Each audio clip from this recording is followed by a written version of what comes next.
Hello everyone, welcome to the channel arts study points. So yes, आज हम लोग botany का चैप्टर बायोलॉजिकल क्लासिफिकेशन स्टार्ट करने जा रहे हैं। चलिए, मैं अब आपको पहले बताती हूँ बायोलॉजिकल क्लासिफिकेशन होता क्या है। अब देखिए, हम लोग डायरेक्टली अगर बायोलॉजिकल क्लासिफिकेशन के डायरेक्ट बेसिस पे जाएंगे देन हम लोग को उतना क्रिस्टल क्लियर नहीं हो पाएगा। तो उसके पहले हम लोग कुछ साइंटिस्ट के बारे में स्टडी करते हैं, ठीक है। देखिए, पहले हम लोग पढ़ते हैं एरिस्टोटल के बारे में। एरिस्टोटल को फादर ऑफ बायोलॉजी या फिर हम लोग कह सकते हैं father of zoology and botany कहते हैं, ठीक है। अब एक और चीज आप लोग समझिए। पहले एरिस्टोटल ने कैसे क्लासिफिकेशन किया, उसके बाद हम लोग बात करेंगे कैरोलस लीनियस के बारे में, ठीक है। उसके बाद अर्नेस्ट हैकल, फिर कॉपलैंड, फिर लास्ट में आते हैं आर एस विटेकर, जो मेन क्लासिफिकेशन हम लोग बॉटनी में पढ़ते हैं। ओके, अब देखिए, बट पहले हम लोग थोड़ा थोड़ा सा समझते हैं कि इन सारे साइंटिस्ट ने ऐसी क्या गलती करते गए जो अंत में जाकर के आर एच विटेकर को, जो सबसे लास्ट साइंटिस्ट थे जिन्होंने बायोलॉजिकल क्लासिफिकेशन देने वाले, देखिए, मैं ये नहीं कहूँगी लास्ट साइंटिस्ट थे, बिकॉज आर एच विटेकर के बाद में एक और साइंटिस्ट थे जिन्होंने सिक्स किंगडम के क्लासिफिकेशन के बारे में डिस्क्राइब किया था। तो उसके बारे में इतने डिटेल में हम लोग नहीं जाएंगे, बट जो आर एच विटेकर का फाइव किंगडम क्लासिफिकेशन, उसके बारे में हम लोग बहुत डिटेल स्टडी करने वाले हैं। ओके, चलिए, पहले हम स्टार्ट करते हैं बायोलॉजिकल क्लासिफिकेशन एरिस्टोटल के बारे में, जो फर्स्ट साइंटिस्ट है जिन्होंने बायोलॉजिकल क्लासिफिकेशन के बारे में अपना बताया था कि किस हिसाब से उसको हम लोग डिफरेंशिएट करें, ठीक है। चलिए, इन्होंने तो बेसिकली दो ग्रुप्स बनाए थे।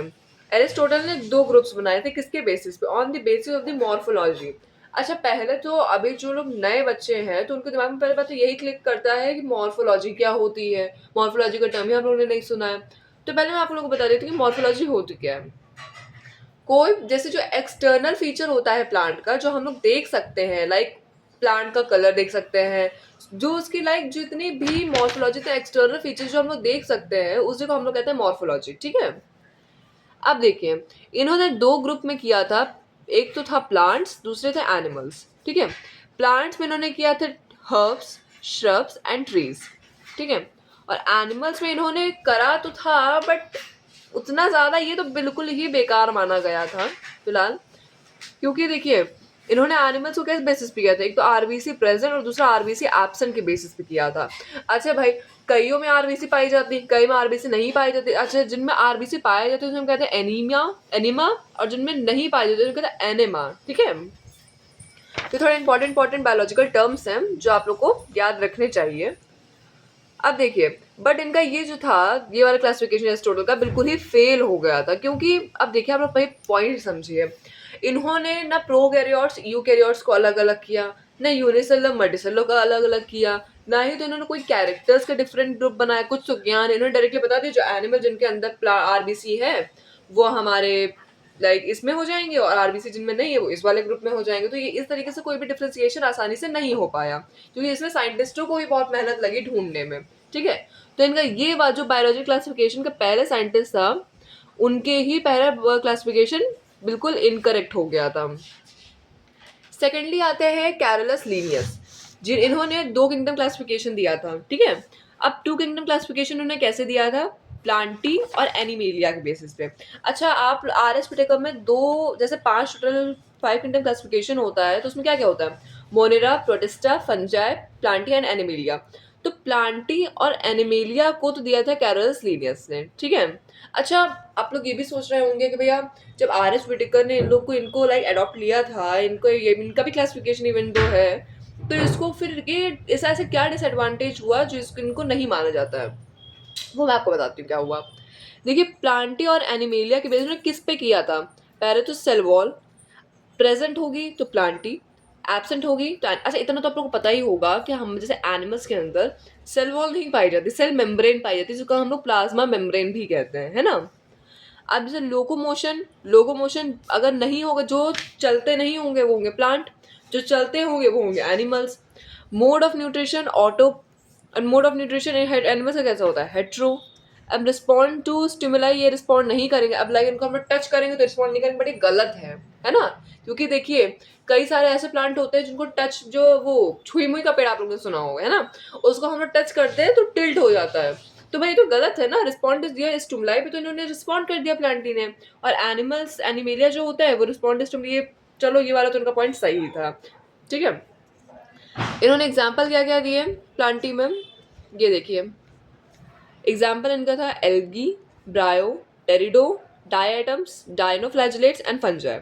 और एनिमल्स में क्या, एनिमेलिया में क्या दिया, प्रोटोजोआ, जिसमें लाइक प्रोटोजोआ हमारा अमीबा, पैरामीशियम भी आता है, और इनवर्टिब्रेट्स।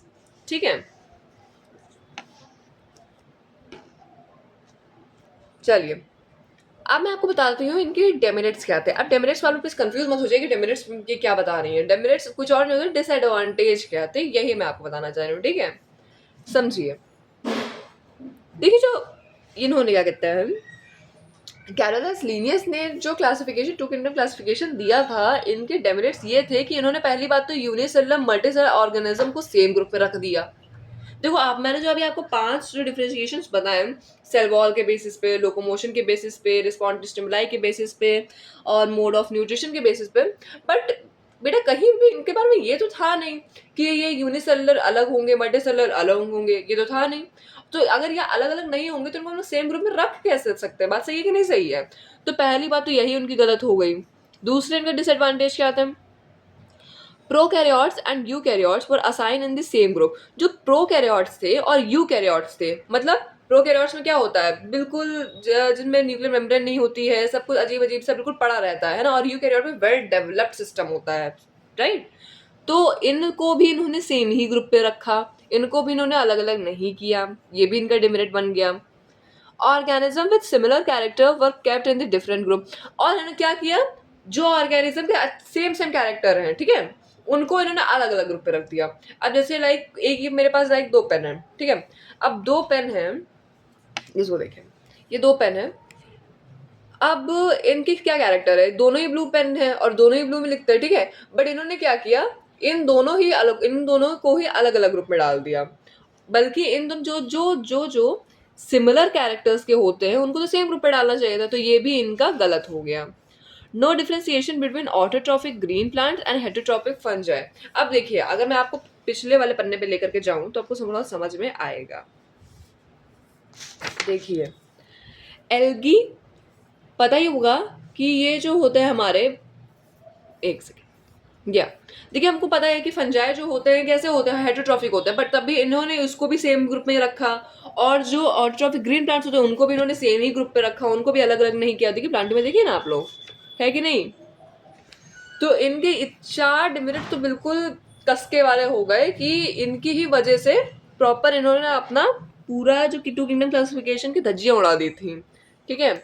तो इस वजह से, इतने सारे डेमेरिट्स की वजह से ये इनका ये क्लासिफिकेशन ही नहीं लिया गया। अब हम लोग बात करते हैं 3 किंगडम क्लासिफिकेशन का, जो दिया था अर्नेस्ट हैकल ने। आप मेरी बात समझिए, अर्नेस्ट हैकल ने 3 किंगडम क्लासिफिकेशन में, देखिए प्लांटी तो था ही, एनिमेलिया भी था, फिर एक और क्या ले लिया गया, प्रोटिस्टा। पढ़ा होगा, एनिमेलिया, प्रोटिस्टा, है ना। तो क्या क्या था, प्लांटी हो गया, एनिमेलिया हो गया, प्रोटिस्टा हो गया। 3 किंगडम क्लासिफिकेशन में अर्नेस्ट हैकल ने 3 किंगडम क्लासिफिकेशन में प्रोटिस्टा को डिस्कवर किया था, ठीक है। और प्रोटिस्टा को भी कैसे करा था, इन्होंने 2 ग्रुप में डिवाइड करा था, ठीक है।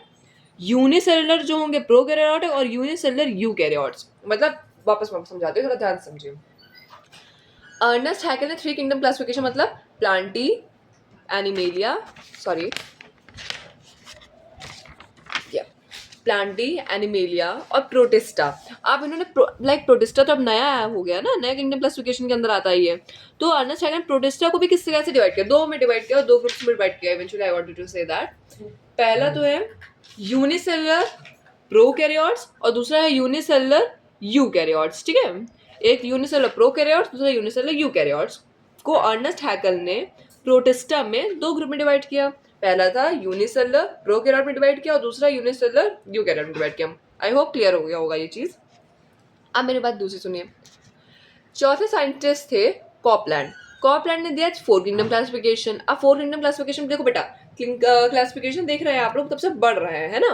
पहले 2 किंगडम था, 3 किंगडम, 4 किंगडम। तो 4 किंगडम देखिए बेटा, जो पिछले के 3 किंगडम थे वो तो रहेंगे ही रहेंगे, कुछ एक्स्ट्रा जरूर ऐड हुआ होगा। सॉरी, तो एक्स्ट्रा में क्या ऐड हुआ है, मोनेरा ऐड हुआ है, ठीक है। प्रोटिस्टा, एनिमेलिया, प्लांटी तो था ही। तो एक बार वापस मैं रिवाइज करवा देती हूँ। प्रोटिस्टा किसने दिया था, अर्नेस्ट हैकल ने दिया था। और प्रोटिस्टा को इन्होंने किस 2 ग्रुप में डिवाइड किया था, एक तो था यूनिसेलुलर प्रोकैरियोट और एक था यूनिसेलुलर यूकैरियोट, ओके। और प्लांटी और एनिमेलिया का दिया था, किसने दिया था? कैरोलस लिनियस ने। ठीक है, अब यहाँ पे मेरी बात सुनिए, प्लांटी, एनिमेलिया, प्रोटिस्टा एंड मोनरा। अब इसमें थोड़ा सा और क्लासिफिकेशन उन्होंने किया। अब कॉपलैंड ने क्या किया, प्रोटिस्टा को, ध्यान सुनिएगा, प्रोटिस्टा को इन्होंने डाल दिया यूनिसेलुलर यूकैरियोट में और मोनेरा को डाल दिया यूनिसेलुलर प्रोकैरियोट में। समझ रहे हैं? आप ध्यान से देखिए तो इन्होंने प्रोटिस्टा को ही दो पार्ट में डिवाइड किया था, unicellular prokaryote, unicellular eukaryote. But जब कॉपलैंड आया 4 किंगडम क्लासिफिकेशन के साथ में, तो उन्होंने प्रोटिस्टा के बावजूद अब एक और कौन सा ऐड हो गया था, मोनेरा ऐड हो गया था।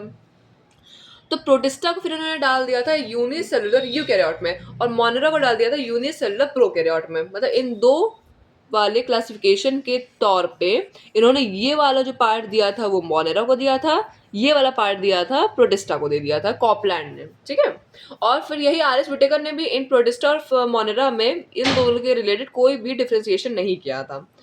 फिर आर.एस. व्हिटेकर ने, जो मेजर साइंटिस्ट थे 5 किंगडम क्लासिफिकेशन के, वो उन्होंने क्या किया था, उन्होंने फंजाई का डिस्कवरी किए थे। तो ये बहुत इंपॉर्टेंट क्वेश्चन है जो पूछा जाता है। देखिए, फंजाई की डिस्कवरी किसने की थी, बिकॉज सबसे लास्ट में फंजाई ही डाला गया था। ठीक है, 5 किंगडम क्लासिफिकेशन सबसे लास्ट में फंजाई डाला गया था, उसके पहले मोनेरा डाला गया था, उसके पहले प्रोटिस्टा डाला गया था। ठीक है, और आर.एस. व्हिटेकर ने फिर प्लांटी, एनिमेलिया, प्रोटिस्टा, मोनेरा और फंजाई, समझ गए? इस आप लाइक हम लोग ने 5 टोटल साइंटिस्ट पढ़े हैं। एक बार वापस रिवाइंड करवा देती हूँ 5 कौन कौन से थे। पहले हम लोग बात करते हैं एरिस्टोटल की। एरिस्टोटल क्या थे, फादर, इनको हम लोग कहते हैं फादर ऑफ बायोलॉजी। ठीक है, फिर father of botany and zoology. पहले हम लोग वैसे बेसिकली फादर ऑफ बायोलॉजी कहते हैं इसको, आप यहाँ से लगा दीजिए। ठीक है, फादर ऑफ बायोलॉजी कहते हैं। 2 ग्रुप में क्लासिफाई किया on the basis of morphology, एक था प्लांट्स, दूसरे थे एनिमल्स। प्लांट को भी किस में किया, हर्ब्स में, श्रब्स में, ट्री में। ठीक है, और एनिमल्स को किस में किया, आरबीसी जिनमें पाई जाएगी और आरबीसी जिनमें नहीं पाई जाएगी। जिनमें पाई जाएगी हम लोग कहते हैं उसे हम लोग कहते हैं एनिमा, और जिनमें नहीं पाई जाएगी हम लोग कहते हैं एनेमा। ठीक है, सेकेंडली आते हैं हमारे कैरोलस लिनियस, जिन्होंने 2 किंगडम क्लासिफिकेशन दिया था। 2 किंगडम क्लासिफिकेशन कौन कौन से, प्लांटी और एनिमेलिया। इन्होंने किस किस के बेसिस पे दिया था, आप लोग को बताया था मैंने, सेल वॉल के बेसिस, सेल वॉल में पाई जाएगी प्लांटी, नहीं पाई जाएगी एनिमेलिया। लोकोमोशन जिनमें नहीं पाया जाएगा वो प्लांटी, जिनमें पाया जाएगा वो animalia. Mode of nutrition auto जिसमें होगा, ऑटो का मतलब ऑटोट्रॉफिक का मतलब क्या होता है, ऑटोट्रॉफिक का मतलब ये होता है जो प्लांट खुद ब खुद अपना खाना बनाए। ठीक है, और हेटरोट्रॉफिक क्या होते हैं, जो एनिमल्स, जैसे आप लोग एनिमल्स क्या वैसे ह्यूमन बींग्स में होता है, कभी वो अपना खाना खुद तो बनाते नहीं है ग्रीन प्लांट से ही। तो अब देखिए बात करी जाए कि नहीं हमारे घर में तो खुद ही खाना बनता है, कुकिंग तो, अरे बेटा कुकिंग बात अलग होती है, पर जो मेन जो साग सब्जी आई है जो पका के खाओगे वो तो बेसिकली प्लांट्स ने बनाई ना, तो वो तो ऑटोट्रॉफिक थे, और हम उनका बनाया हुआ खाना बस पका ही तो रहे हैं, तो वो हो गया हमारा हेटरोट्रॉफिक। ठीक है, अब रिस्पॉन्ड टू स्टिमुलाई, जो स्टिमुलाई पे रिस्पॉन्ड नहीं करते हैं वो होते प्लांटी, और जो रिस्पॉन्ड करते हैं वो होते हैं एनिमेलिया। अब इनके डिमेरिट्स मैंने आपको बताए थे कि जो यूनिसेलुलर मल्टीसेलुलर में ऑर्गेनिज्म जो सेम ग्रुप में रहेंगे, इन्होंने क्या करा था, यूनिसेलुलर मल्टीसेलुलर दोनों को ही सेम ग्रुप में डाल दिया था, सबसे बड़ा इनका, और यही इनका बन गया डिमेरिट। प्रोकैरियोट यूकैरियोट को भी इन्होंने सेम ग्रुप में डाल दिया, ये भी बन गया इनका डिमेरिट। ओके, जिन ऑर्गेनिज्म के सेम कैरेक्टर थे उनको तो इनको सेम ग्रुप में डालना चाहिए था, बट इन्होंने उनको डिफरेंट ग्रुप में डाल दिया था, तो ये भी इनका डिसएडवांटेज बन गया था। और इन्होंने ऑटोट्रॉफिक ग्रीन प्लांट और हेटरोट्रॉफिक फंजाई के बीच में कोई भी डिफरेंशिएशन नहीं किया, तो ये भी इनका एक डिमेरिट बन गया था। अब अर्नेस्ट हैकेल ने 3 किंगडम क्लासिफिकेशन दिया था। अब 3 किंगडम क्लासिफिकेशन में वो प्लांटी एनिमेलिया तो रहेंगे, एक्स्ट्रा क्या जुड़ेगा, प्रोटिस्टा जुड़ेगा। ठीक है बेटा, तो ये यूनी प्रोकैरियोट एंड यूनी मतलब तो यूनिसेलुलर प्रोकैरियोट, यूनिसेलुलर यूकैरियोट्स में। फिर कॉपलैंड जब आए, कॉपलैंड ने क्या किया था 4 किंगडम क्लासिफिकेशन में, जो यहाँ पे प्रोटिस्टा को यूनिसेलुलर प्रोकैरियोट, यूनिसेलुलर यूकैरियोट था, कॉपलैंड ने क्या किया, प्रोटिस्टा को यूनिसेलुलर यूकैरियोट बता दिया, मोनेरा को यूनिसेलुलर प्रोकैरियोट बता दिया। समझे? Then R S. व्हिटेकर लास्ट के साइंटिस्ट थे 5 किंगडम क्लासिफिकेशन के। तो इन्होंने क्या किया, इन्होंने Plantae, animalia, protista, Monera and fungi के बेसिस पे क्लासिफिकेशन कर दिया। फंजाई जो था वो लास्ट क्लासिफिकेशन था आर.एस. व्हिटेकर की। आर.एस. व्हिटेकर पहली बात तो क्लास 5 किंगडम क्लासिफिकेशन के साइंटिस्ट हैं, और Plantae, animalia, protista, Monera and fungi. Fungi last classification था जो आर.एस. व्हिटेकर ने किया था, उसके पहले था मोनेरा, उसके पहले था प्रोटिस्टा। ओके, चलिए जरा हमें ओके तो देखिए हम लोग ने अभी लाइक डिस्कशन किया, थोड़ा हम लोग एनसीईआरटी का व्यू देख लेते हैं कि जो हम लोगों ने बताया उसको थोड़ा थोड़ा तो मैच करना ही भैया चाहिए। देखिए since the dawn civilization there have been many attempt to classify living organism. देखो बेटा, बहुत सालों से अलग अलग ऑर्गेनिज्म को ये लोग कोशिश कर रहे थे कि सारे ऑर्गेनिज्म को हम लोग अलग अलग ग्रुप प्रोवाइड करवा दें, ठीक है। It was done interestingly not using criteria that were scientists but born out of a need to use organism for own use। देखो बेटा, इसको अलग अलग करवाने से ना कई फायदे ह्यूमन बींग को भी मिले, फूड के थ्रू, शेल्टर्स के थ्रू, क्लॉथिंग के थ्रू, ठीक है। अच्छा, मैंने आप लोग बताया था पहले कौन से थे, अब आप लोग मुझे कमेंट बॉक्स में सेक्शन में ज़रूर बताएंगे पहले बात तो कौन कौन से साइंटिस्ट थे। जैसे लाइक आप 5 जो साइंटिस्ट मैंने आपको एक्सप्लेन किया, उन साइंटिस्ट के अपना नाम कमेंट बॉक्स में लिख के प्लीज़ बताइएगा। पहले मैं आपको यहाँ पे बता देती हूँ। पहले थे Aristotle was the earliest to attempt a more scientific basis of the classification. He used a simple morphological character, what I had told. On the basis of the morphological character के बेस में उन्होंने किया था, कैसे किया था, plants को और एनिमल्स को। प्लांट्स को उन्होंने किया था ट्री, श्रब्स एंड हर्ब्स के बेसिस पे, और इन्होंने एनिमल्स को कैसे डिवाइड किया था, एनिमल्स को आरबीसी, रेड ब्लड सेल में पाई जाएगी वो किसमें होंगे, एनिमा में, और जिसमें नहीं पाई जाएगी वो होंगे एनिमा में, ठीक है बेटा। अब बात करते हैं हम लोग लीनियस की। लीनियस ने दिया था 2 किंगडम क्लासिफिकेशन सिस्टम ऑफ, अब देखो उन्होंने क्या किया था, प्लांटी और एनिमेलिया को अलग अलग डिवाइड कर दिया था। अब मैंने आपको बताया था लोकोमोशन के बेसिस पे डिवाइड किया था, स्टिमुलस के बेसिस पे डिवाइड किया था, सेल वॉल के बेसिस पे डिवाइड किया था, पता है कि नहीं पता था। चलिए अब मैं आपको वापस बता देती हूँ। This system did not distinguish between the, देखिए मैंने आपको थोड़ा ज़्यादा ही व्यू में बताया, उसको इन्होंने डायरेक्टली डेमेरिट्स में बताया, तो मैं आपको वो बता देती हूँ। डेमेरिट्स क्या थे 2 किंगडम क्लासिफिकेशन की उन्होंने यूकैरियोट्स एंड प्रोकैरियोट्स को अलग अलग नहीं किया, मल्टीसेलुलर और यूनिसेलुलर को अलग अलग नहीं किया, फोटोसिंथेटिक एंड नॉन फोटोसिंथेटिक को अलग अलग नहीं किया। Classification of organism into the plant and animal was easily done and was easy to understand, but a large number of organisms did not fall into their category। देखो बेटा, इनकी वजह से कई सारे बहुत हेल्प तो मिल गई थी, बट जो एक्चुअली में डिफरेंशिएशन इनके थ्रू हमको नहीं मिल पाया, ठीक है। Beside gross morphology, our need was also held for including other characteristics like cell structure। अब देखो बेटा, अब ये लोग समझ गए थे, ये साइंटिस्ट तो सब समझ गए कि हम लोग सिर्फ एक्सटर्नल फीचर्स के बेसिस पे प्लांट्स और एनिमल्स को डिवाइड नहीं कर सकते हैं। तो ये समझिए कि हमको सेल के स्ट्रक्चर के बेसिस पे, नेचर ऑफ वॉल के बेसिस पे, मोड ऑफ न्यूट्रिशन के बेसिस पे, हैबिटेट के बेसिस पे, मेथड ऑफ रिप्रोडक्शन के बेसिस पे, एवोल्यूशनरी रिलेशनशिप के बेसिस पे हमको इनको डिवाइड, मतलब इंटरनल फीचर्स के थ्रू अब देखिए डिवाइड कर रहा है। अब ये ज़्यादा ग्रॉस मॉर्फोलॉजी के बेस पे डिवाइड नहीं कर रहे हैं, है ना। अब देखिए, classification system for the living organism have hence undergoes a several change for over the time, though the plant and animal have been a constant under all the different system। तब अब देखो बेटा, जब दूसरे साइंटिस्ट आए नहीं तब तक सब लोग अलग अलग लाइक कैटेगरीज में रहे, पड़े रहे। जब अलग अलग साइंटिस्ट आए तो उन्होंने अच्छे से हर चीज़ के बारे में बहुत अच्छे डिफाइन किया, बताया, समझाया, ठीक है। The number and the nature of other kingdom have also been understood differently by the different scientists over the time। मैंने आपको बताया ना, अर्नेस्ट हैकेल थे, कॉपलैंड थे, इन्होंने देखो मैंने आपको एक्स्ट्रा बताया है, ठीक है। एनसीईआरटी थोड़ा एक्स्ट्रा बताया जैसे आपकी नॉलेज थोड़ा सा अच्छी हो जाए और ज़्यादा बढ़ जाए, तो जैसे आपको थोड़ा सा समझ में आ जाए एनसीईआरटी की लैंग्वेज लिखी क्या हुई है, ओके। अब देखिए पहले आर.एस. व्हिटेकर। अब देखिए मैंने आपको तो ये बता ही दिया था, आर.एस. व्हिटेकर ने 5 किंगडम क्लासिफिकेशन को प्रपोज किया था। कौन कौन से थे और इन्होंने क्या प्रपोज किया था, ये आप लोग मुझे कमेंट बॉक्स सेक्शन में लिख के बताएंगे, ठीक है। आर.एस. व्हिटेकर ने कौन सा क्लासिफिकेशन इन 5 किंगडम क्लासिफिकेशन में किया था, मोनेरा किया था, प्रोटिस्टा किया था, फंजाई किया था, प्लांटी किया था, क्या एनिमेलिया, समझ गए। The main criteria for classification use by him. अब देखिए बेटा, ये थोड़ा इंपॉर्टेंट है सेक्शन, मैं इसको इंपॉर्टेंट मानती हूँ बहुत ज़्यादा। ये कई बार ऐसा पूछ लिया जाता है कि मेन क्राइटेरिया क्लासिफिकेशन के क्या क्या थे, तो मेन क्राइटेरिया सुन लीजिए ध्यान से क्या थे। सेल स्ट्रक्चर था, बॉडी ऑर्गेनाइजेशन था, मोड ऑफ न्यूट्रिशन था, रिप्रोडक्शन था एंड फाइलोजेनेटिक रिलेशनशिप था। मेरी बात ध्यान सुनिए, सेल का स्ट्रक्चर कैसा बना हुआ है किसी प्लांट का, बॉडी ऑर्गेनिज्म की कैसी है, बॉडी का ऑर्गेनाइजेशन कैसा है, मोड ऑफ न्यूट्रिशन मतलब हेटरोट्रॉफिक है कि हेटरोट्रॉफिक है कि ऑटोट्रॉफिक है। अब मैं और आपको बाद में दूसरे लेक्चर में थोड़ा आपको ब्रॉडली एक्सप्लेन करूंगी अलग अलग मोड ऑफ न्यूट्रिशन के बारे में, ठीक है। रिप्रोडक्शन के बेसिस पे किया एंड फाइलोजेनेटिक रिलेशनशिप का मतलब होता है बेटा एवोल्यूशनरी रिलेशनशिप, ठीक है बेटा। इतना हम लोग ने आज पढ़ा है एंड आई थिंक आपको पूरा वीडियो समझ में आया होगा। कोई भी वीडियो में अगर आपको डाउट है, समझ नहीं आया है, तो मुझे कमेंट सेक्शन में लिख के ज़रूर बताएं। जो मैंने आपको क्वेश्चंस दिए हैं उसको भी आप कमेंट सेक्शन में ज़रूर लिख के बताइएगा, ठीक है। और कुछ भी आपको वीडियो में चेंज चाहिए तो वो भी आप बताइए। Okay, thank you so much.